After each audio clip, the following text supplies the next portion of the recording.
88. This weekend, it's Wonder Woman who's bringing excitement to her fans at the movies. It's #1 at the box office, and as Faith Salie tells us, she's carrying on a long superheroine tradition. It may be considered impolite to reveal a woman's age, but when it's this woman, turning 75 is a wonder.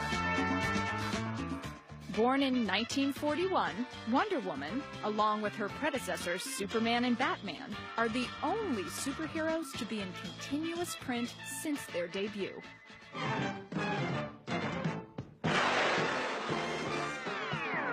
For many of us, though, it was TV's Lynda Carter who brought Wonder Woman to life. For a lot of people, when they think of Wonder Woman, they think they see you. How does it feel?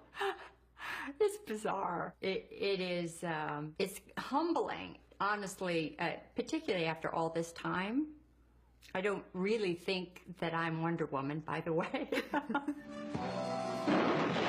Carter says she got the role back in 1975, largely because she looked the part, which was both a blessing and, as one of the show's producers warned her, a curse. It's like, oh, women are going to be so jealous of you. Well, I said, not a chance. They won't be, because I'm not playing her that way. I want women to want to be me or be my best friend. And it turns out, providing a role model was exactly the point in creating Wonder Woman way back in 1941. You see, in the face of growing concern that comics were too violent for children, DC Comics publisher Max Gaines turned to noted psychologist and author William Marston for help. And as the story goes, Marston says, what you need is a female superhero. She'll be essentially a pacifist. I mean, she'll fight for democracy, but she'll be fighting for equal rights for women, and her superpowers will be love and truth and beauty. Harvard professor Jill Lepore is the author of The Secret History of Wonder Woman. And Gaines was like, yeah, well, maybe. I guess we could give that a shot. It's very skeptical. And so that's always been Wonder Woman's origin story. But perhaps the true inspiration behind Marston's fictional Wonder Woman were the real women in his life. What was hidden from the historical record was the whole Marston family story and the women in his life that egged him on and that created that commitment in Marston's part. Those women were his wife, Elizabeth Holloway, and his student-turned-mistress, Olive Byrne. They all lived together and raised 4 children under one roof. That was kept secret by the family for good reason, because they had a sort of scandalous family life. And get this, the aunt of Marston's mistress was Margaret Sanger. You know, the famed feminist, birth control pioneer, and Planned Parenthood founder. What's more, Marston was also influenced by the suffragist movement he witnessed as a Harvard student in the early 1900s. American suffragists chained themselves to the gates outside the White House, and Marston was really inspired by this. And by seeing these women in chains. By seeing these women and by hearing these stories. No doubt that's why we see Wonder Woman breaking out of chains in so many of Marston's early comics. He says she's got to be chained up because she's an allegory for the emancipation of women, and so she has to be chained up so that she can break herself free. No one ever rescues her, she rescues herself. And that golden lasso that magically forces villains to break down and tell the truth? You cannot lie. Who are you? I'm Dr. Heinrich von Klemper. And you made the clone of Adolf Hitler? Yes. No lie.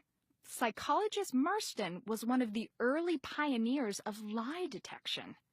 And when we first meet Wonder Woman, she's got a fairly long skirt on.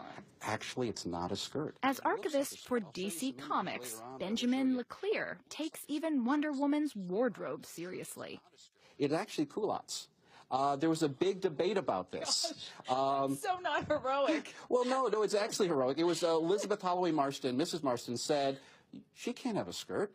If she's a female superhero, a skirt's going to end up over her head. That's true. whatever she was wearing. She was selling 2.5 million comics a month. But after Marston's death in 1947, other writers, all male, took over, and Wonder Woman became a little less wonderful.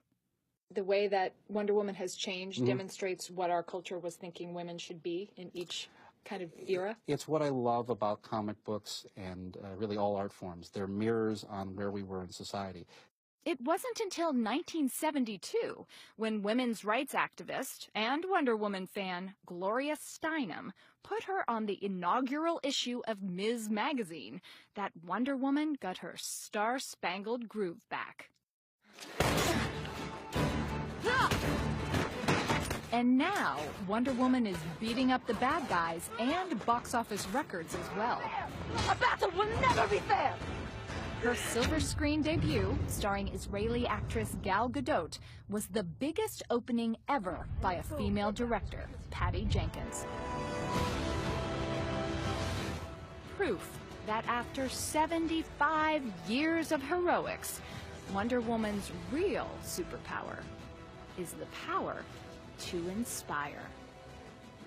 There is something about the character where in your creative mind for that time in your life where you pretended to be her or whatever the situation was, that it felt like you could fly.